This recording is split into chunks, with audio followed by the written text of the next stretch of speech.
did go down already when we see where we came from the energy crisis that was unleashed by Russia 3 years ago. But they have to go down more because they are structurally too high. Why are they structurally too high? There are two main reasons. There are other side reasons too, but two main reasons. The one is our dependency to import fossil fuels, and therefore we are dependent on the global market prices and the volatility of the market prices. And as I just said, the cheaper, more secure, because homegrown energies are nuclear and renewables that we have here homegrown, and that provide us also with energy security because it gives us independence. So the discussion is indeed, why is the system coupled to the gas prices? And we will look into that. If there is a change, of course, this will have an enormous effect on the energy prices in the very end. But I must also say a second leg is very important, and that is the infrastructure, because the cheap energy produced by low-carbon sources needs to go where it is needed, when it is needed. This is the most important principle. And with a lack of grids, with a lack of interconnectors, this cheap energy cannot flow to where it's needed, when it's needed. So full focus on that topic, and indeed the energy prices must go down. Okay, next question goes to Barbara.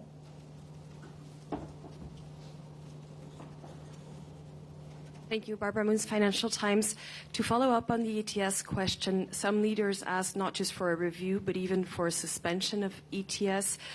Are you considering that, and how do you address the concerns of the companies that have already moved ahead, that they might have a first mover disadvantage? Thank you. So the emission trading system has clear benefits. It's always important that we look at the effects. It is a market-based system. It is technology completely neutral. It says basically if you want to pollute, you pay. If you don't want to pay, innovate. And this is what happened. It has been introduced in 2005. And since then, the emissions have gone down by 39%. The sectors covered by ETS1 have grown by 71%, so decarbonization and growth can go hand in hand. And there were revenues of 260 billion euros generated, partially for the European level, it's a smaller part, mostly 78% for the member states themselves. The European part is reinvested in innovation and was one of the drivers that our industries are partially world leader in clean industry and innovation. So the ETS has also elements that if the price, for whatever reason, is going too high or the economic circumstances are tough, that you can, with the market stability reserve, modulate the price. So certainly topics where we will look into when we will have the review, and we have to look at other elements that might be of importance. For the price itself of energy is very important. The first part is, of course, the energy source itself, so the gas price, for example. But then you have grids fees, network fees, they are quite substantial. Then you have the taxes, the national taxes, and then only comes the emission trading system. It is from member state to member state different, the composition of these four elements. So some member states have higher taxes, some have very low taxes. In some member states, ETS is higher, in others it is lower, etc. So as you see from my words, it's a complex element. But as I say, ETS has its benefits. My last comment, if I may, the emission trading system created a whole industry of clean tech. And this industry is, and they were also yesterday in Antwerp, the power sector, for example, is also very vocal by saying we have invested in decarbonization. We rely on the fact that we want to be climate neutral by 2050.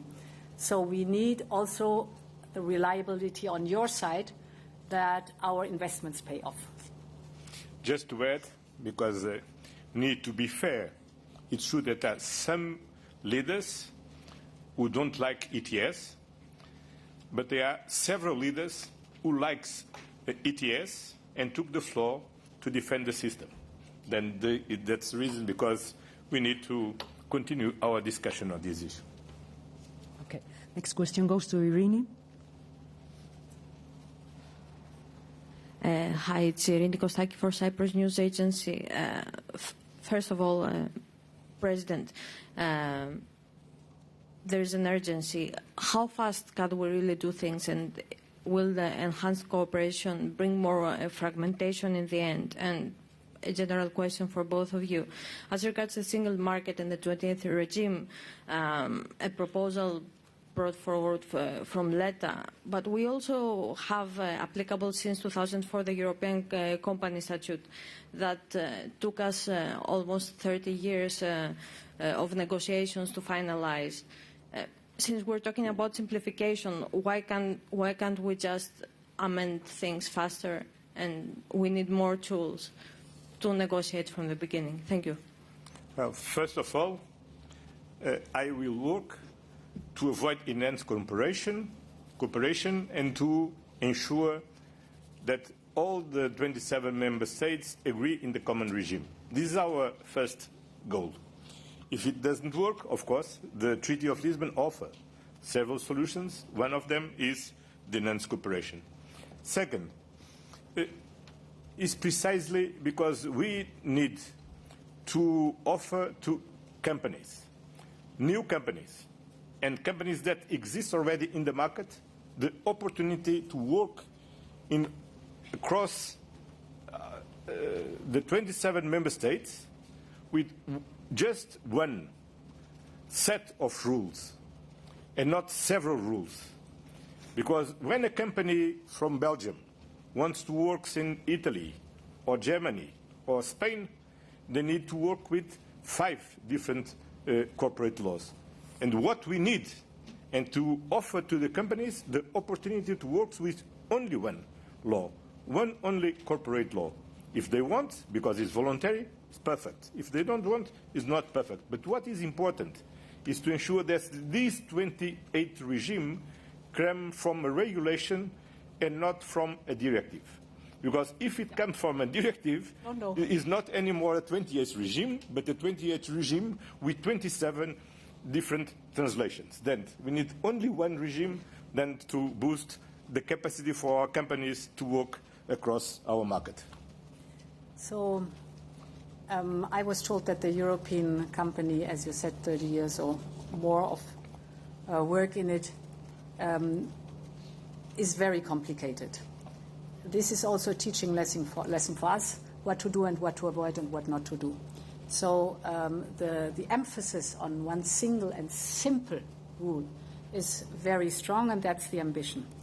What enhanced cooperation is concerned, as Antonio said, it's in the treaty. Often we move forward with the speed of the slowest. And the enhanced cooperation avoids that.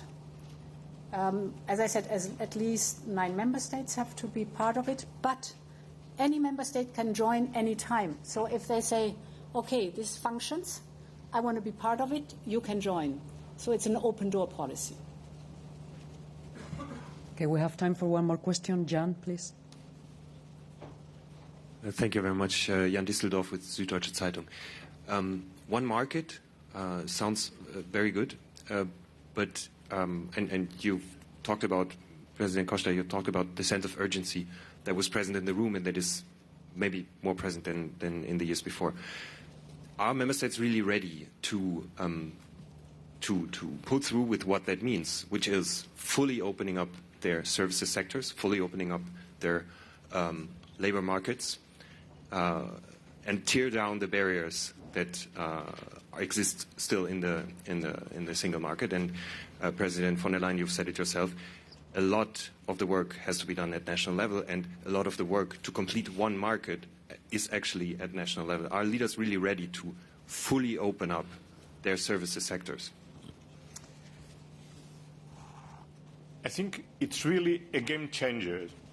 This council, this retreat, have been a real game changer, because all the leaders accepted and adopted the challenge proposed by Enrico Letta to move from an incomplete single market to one market for one Europe.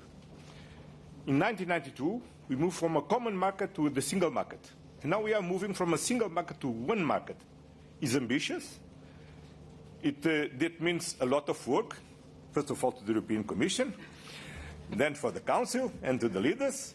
But we accepted and we adopted this very ambitious goal to conclude by the end of 2027 this one market.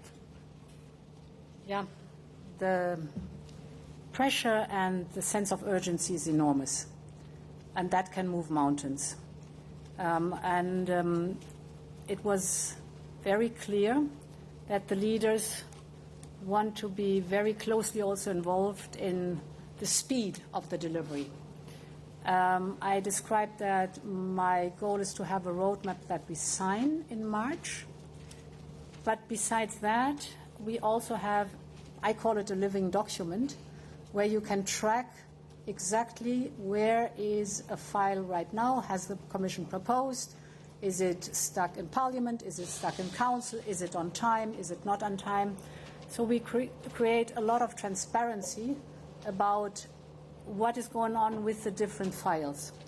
And of course, this living document is not only for the Commission, it's for everybody. So the co-legislators, the leaders, also to keep track of the speed and of what we have promised.